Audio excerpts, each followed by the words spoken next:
Чаще всего за независимой экспертизой к нам обращаются в результате некачественно проведенного ремонта по ОСАГО или КАСКО. Самыми частыми нарушениями являются ремонт детали вместо положенной замены этой детали. Рассмотрим на конкретном примере нарушений в проведении кузовного ремонта. Речь пойдет о заднем крыле легкового автомобиля. Данное заднее крыло имеет достаточно серьезные повреждения, которые дают основания поставить его в замену. Но вместо замены это крыло ремонтируется. Большой соблазн, чтобы вместо необходимой замены сделать ремонт. Как проводится независимая экспертиза некачественного ремонта? После заключения с нами договора выбирается дата, время и место проведения независимой экспертизы, а все заинтересованные лица извещаются телеграммой.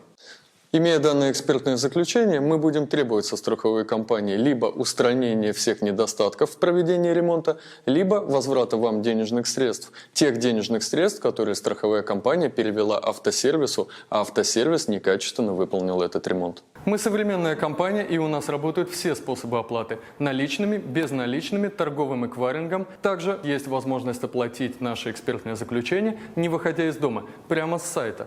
А готовое экспертное заключение вам доставит курьер на работу или в офис в удобное для вас время и место.